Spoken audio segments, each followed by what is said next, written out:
Residents of a virtually crime-free county in Florida are expressing outrage over a decision by the Walton County Sheriff's Office to purchase an MRAP armored vehicle normally used for combat in Iraq and Afghanistan. Now, remember the 1988 movie, The Truman Show, starring Jim Carrey? That was filmed in Walton County. I guess Hollywood producers chose the location because the town is so peaceful, it actually appears to be fake. And local residents say that their town is so crime-free that you can leave your doors unlocked. Needless to say, they're not very happy with the sheriff's decision to purchase a mine-resistant, ambush-protected armored vehicle. They got a really good price on it, by the way, but what's happening is the Department of Defense has been donating armored vehicles to the Department of Homeland Security, who in turn has been selling them to police departments all across the country, as domestic law enforcement is becoming increasingly militarized, even in virtually crime-free areas like Walton County, Florida.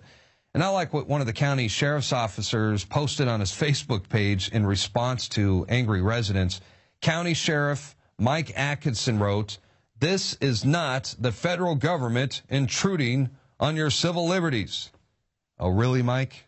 Come on, man. You're in Walton County, Florida. You're not in Iraq or Afghanistan, although that vehicle does create the combat mindset, I guess you can say, so I'm sure you'll get to use it eventually. And don't forget that it was a former Marine Corps colonel, guy's name is Peter Martino, who was stationed in Fallujah, and he actually trained Iraqi soldiers. He warned us last year that the DHS is working with law enforcement to build a domestic army because the federal government is afraid of its own citizens. Now, Martino's the guy who spoke out at a city council meeting in New Hampshire against his town's decision to purchase one of those Bearcat armored vehicles. What's happening here is we're building a domestic military because it's unlawful or unconstitutional to use American troops on American soil. So what we're doing is we're building a military. My best friend, who's a SWAT officer in Nashua, who came to Iraq with me to train the Iraqi police, sent me an email with a picture of him in the media on the streets of Watertown, Mass., wearing the exact same combat gear that we had in Iraq, only it was a different color. Yeah, that guy is a former Marine Corps colonel who found out the city's police chief actually wrote the DHS, and he was requesting the armored vehicle to deal with the threat posed by, get this, libertarians, sovereign citizens, and Occupy Wall Street protesters. How's that for an intrusion on our civil liberties? You like that? And what about that town in Wisconsin, where last month the police had to calm down residents and reassure them that the military trucks they just got from the U.S. Army won't be used to fire on the locals? I mean, the people out there are freaking out. And those armored vehicles are definitely intimidating. Also last month, it was Indiana Police Sergeant Dan Downing who admitted that the militarization of domestic law enforcement is partly to deal with returning veterans who are now seen as homegrown terrorists. They are a homegrown threat. So the militarization of domestic police departments is in full swing, from the small suburban towns to the big populated cities. And they are being told that we are the threat, we're the enemy, and they are armed for war. And did you know that there is now an average of over 100 SWAT team raids every single day in this country? That's right, mostly in residential neighborhoods. And just think, all this time we've been worried about U.S. military marching on the streets of America and the end of posse comitatus, yet look at us now. I mean, here we are with an occupying force, a militarized police army nationwide, right in our very own backyards. Wow. I tell you what, Alex Jones was right when he said the police state isn't coming, it's already here.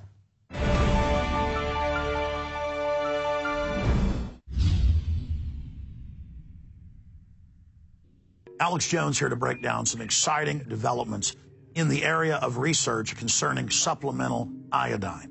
It's nothing less than phenomenal. I began to get into iodine a few years ago because it was helping me and my family so much get healthy and detoxify. And I used some of the mainline iodine supplements, and they upset my stomach, and I had some issues with it.